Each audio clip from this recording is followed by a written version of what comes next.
আমার যমজ দুই মেয়ে যখন তারা 7 বছর বয়স, আমি তাদের সঙ্গে ঘুমাতে যাবার আগে প্রতি রাতেই মোটামুটি গল্প করতাম।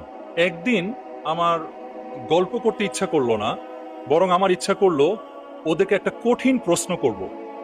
7 বছর বয়স, এই যে তাকে নার্চার করছি, ইসলাম বিষয়ে জানছে, পরিবার থেকে অনেক কিছু শিখছে, আসলে ওরা কতখানি কি শিখলো আমার হঠাৎ একদিন এক রাতে পরীক্ষা করতে ইচ্ছা করলো, এবং আমার মনে হচ্ছিল এই পরীক্ষাটা আমার নেওয়া উচিত হবে না, তারপরেও আমি না নিয়ে থাকতে পারছিলাম না, কেন জানি।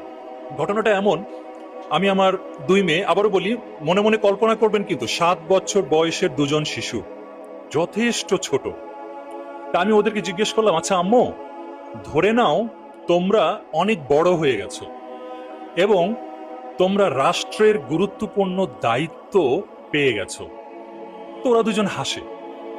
আমি বললাম, ধরে নাও তোমরা রাষ্ট্রের বিচার ব্যবস্থার দায়িত্ব পেয়েছো, তোমরা বিচার কাজ সম্পাদন করো। ভালো কথা, ওরা বলল ঠিক আছে, ধরে নিলাম।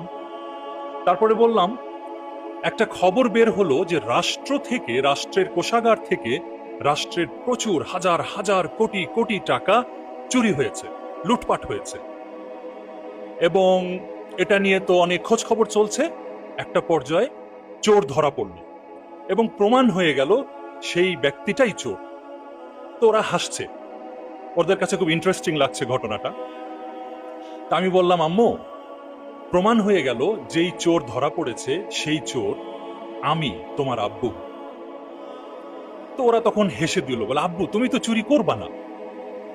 আমি বললাম, হ্যাঁ আমি চুরি করব না, কিন্তু ধরে নাও এমনটাই হলো, তোমরা বড় হয়ে গেছো, রাষ্ট্রের বিচারের দায়িত্ব পেয়েছো এবং রাষ্ট্রের কোষাগার থেকে অনেক টাকা চুরি হয়েছে, এতে অনেক মানুষের অনেক ক্ষতি হয়েছে, এবং আমি তোমার আব্বু সেই চোর। এখন তোমরা কি করবা?